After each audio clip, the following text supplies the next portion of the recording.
5-3-2. In the modern world of football, commonly known in America as soccer.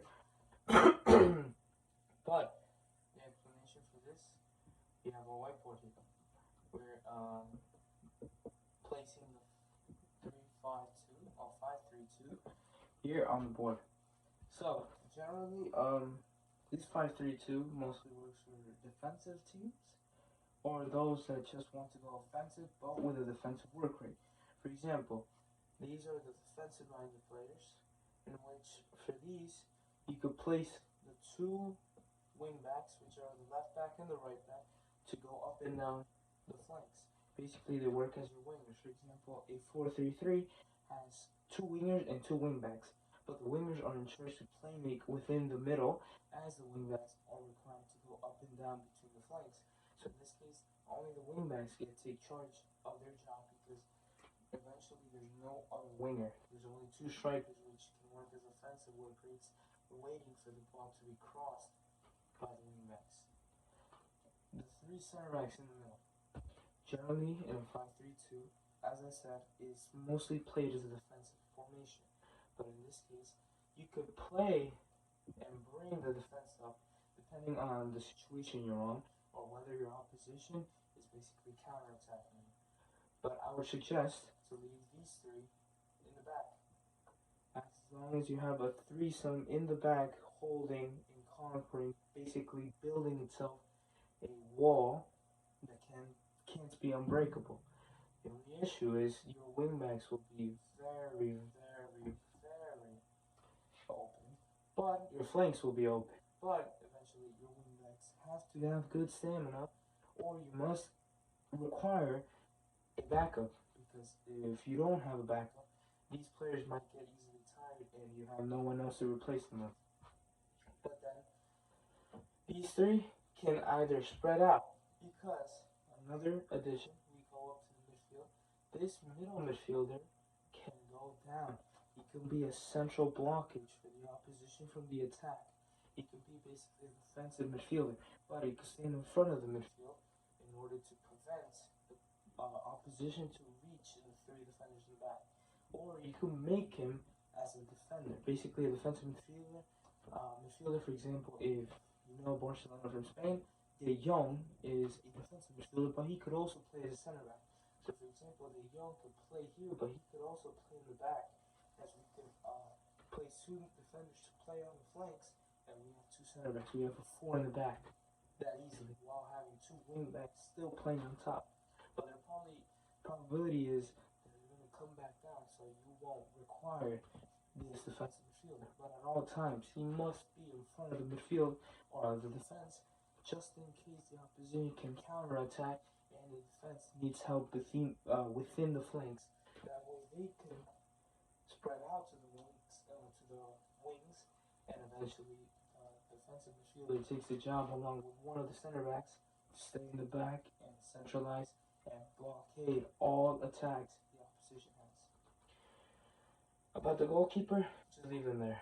Unless, because the majority of the time, a 5-3-2 is played with a team that wants to be defensive, so your probabilities of having a sweeper keeper is very low outcome, because if you have a sweeper keeper, it's not really going to benefit the reasons of defensive players being in the back, because the defense players have the job. But what if you have a keeper coming out, disturbing the defense, and then the whole procedure is ruined at that point. Going forward for the left center midfield and the right center midfield, these two mainly may work as playmakers in a way, playmakers to pass on between the flanks on the wing backs, or pass on through the middle to the forwards that play on top.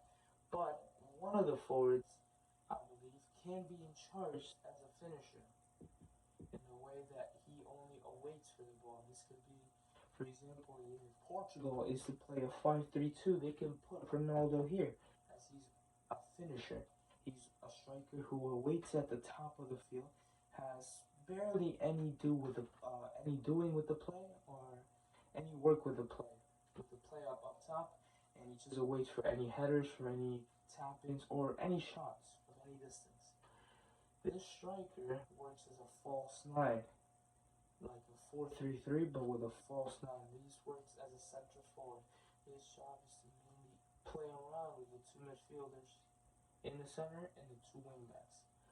Either to cross it to the other side to the wingback from the left, or to pass it to the right back, or to play up and play it to the finisher in order for the striker, this finisher, to basically score in or make it happen. Which is why this striker is very essential. He has to be one who's agilitated and who eventually knows how to dribble or make through balls, as this will be required from the striker. But generally, he could also be a finisher, one that waits up top. But eventually, this is an offensive form of a 5-3-2. Yes, you have almost 4 center backs in the back, but it's very offensive because you have 6 players attacking on both flanks, on the left flank and on the right flank. Your middle part is the only thing that stays in the back, and the defense keeps the defensive hold. This could also be generally utilized as a 3-5-2. Mostly, if you have football, if you know, if you're up to date with the results, live scores, or one football, 3-5-2 is what they'll put out because this is the same system. The only issue is we eventually carry out only 3 center backs as all these go up. It's basically the same system as a 5-3-2, but 3-5-2 is generally played by big clubs. For example, Inter Milan has a famously known 3-5-2, which is why recently last year they managed to reach the final, but sadly they lost to Manchester City. It didn't work. But yeah, 5-3-2 has many variations, like a 5-2-1-2 formation. You can play with one attacking midfielder instead of having the defensive midfield go down, or you could play a 5-1-2-2, which is the lineup I'm explaining, or the way you could play 5-3-2. In order to play this 5-3-2 very defensive, what you generally will have is 5 in the back. Exactly a 5 in the back. The wing backs don't go through the flanks. They only stay ground where their spot is, always keeping that flank covered at all times. Basically, you could use this lineup or this type of way against a 4-3-3, which will be mainly used within the width of the field with both flanks, since you have 2 wingbacks and 2 wingers to play. For example, Barcelona lineup, you could face them with a 5-3-2 and basically destroy them within the flanks, because mostly they use those flanks in order to create a play and score a goal. So a 5-3-2, you could play a 5 in the back, keep the goalie safe. Unless your defenders are going to be high up in the field, you can have a sweeper keeper. But mostly, if your defense is staying in the bottom, having a low back line, I suggest not using a sweeper keeper, as it will disturb the defense, and basically it might injure one of the defenses, as the goalkeeper might come out so often. And there's no need, because the defense can basically start up the play. The goalkeeper doesn't have to go. Unless you're offensive with the defense, which you go up to halfway point, halfway line, halfway within the field, then obviously yes, sweeper keepers mainly suggested. But otherwise, these 3 midfielders in this case will not use this midfielder. Unless you want to play very defensively, you can bring him down, as we did. As I just showed you a few moments before. You could utilize him as a direct part of the defensive midfield, and eventually he's in charge of not letting the offensive players through. But in any case, the offensive player goes through or passes a through ball throughout the flank or through the middle itself, we have 5 away in the back, which is not much of a risky move bringing him down. It's actually very optional, but the only issue is this: you only have 4 offensive players. You could also treat this as a 5-1-4, because you generally have 4 offensive players, 1 midfielder, and 5 center backs, which in a way can be used, but generally people, or managers I'd say, mostly use a 5-2-3, in which of having 4 attacks, you only have 3, which which is a left wing, striker, right wing, 2 center mids, and then the 5 in the back. Generally, this lineup is very utilized. Such the likes of Inter Miami, they use a 5-3-2, but the issue with Inter Miami using a 5-3-2 is they don't have a midfield nor a defense. Basically, you have the goalkeeper Calendar, as you may know. Then we have the 5 in the back. But the only issue is Messi is not a striker. He plays Messi and Suarez usually in front. But Messi is not a striker. He cannot play there. Mostly Messi gets to be one of these midfielders. Or if you want to be a defensive counterpart, you could play him in the middle in order for him to attack in midfield. That way you could play a 4-5-2-1-2 formation. You could play both Suarez and suggested Campana from that team. As Campana is mostly a tall and very agilitated striker, and basically Messi can do any through balls or crosses within that area. The wingbacks will be very required. Alba, he needs to go up top as he's very good at going up and down the flank. That way he can receive the ball and basically through ball into Suarez or Campana. Messi can stay in the back. He can stay right here in the middle. He doesn't have to necessarily go back below the line of the halfway field, but he can play as an attacking midfielder. He's known for playmaking.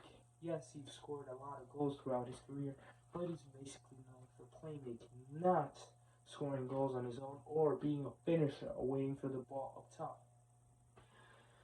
Inter Miami, in order for them to succeed, they eventually need a playmaker, because if they wait Messi up top without doing nothing for the team and just waiting for the ball, it will never get there. It will never get there. That's why he needs to generally be an attacking midfielder, and Suarez needs to be a finisher, as he always was in Barcelona. In Barcelona, Messi would always be the playmaker for Suarez to score. Messi basically helped Suarez beat the top scorer of La Liga. But yeah, this is a great example of a 5-3-2 that is used incorrectly. I can opinionate over a Premier like Gerardo Martino, but advice could be used at times, because with the run of results, not much has been done while having Messi, Suarez, Alba, and Busquets in the team, and so many talents like Cramashi, Alfonso, or Campana as well. So, this is a great example of a misused 5-3-2. Many teams have used throughout the history of 5-3-2 tactics, mostly used for defensive purposes. For example, national team Finland used it, and they put up a tough fight against France. But yeah. So these are the 5-3-2 and its information on what it's all about. And thank you guys for watching.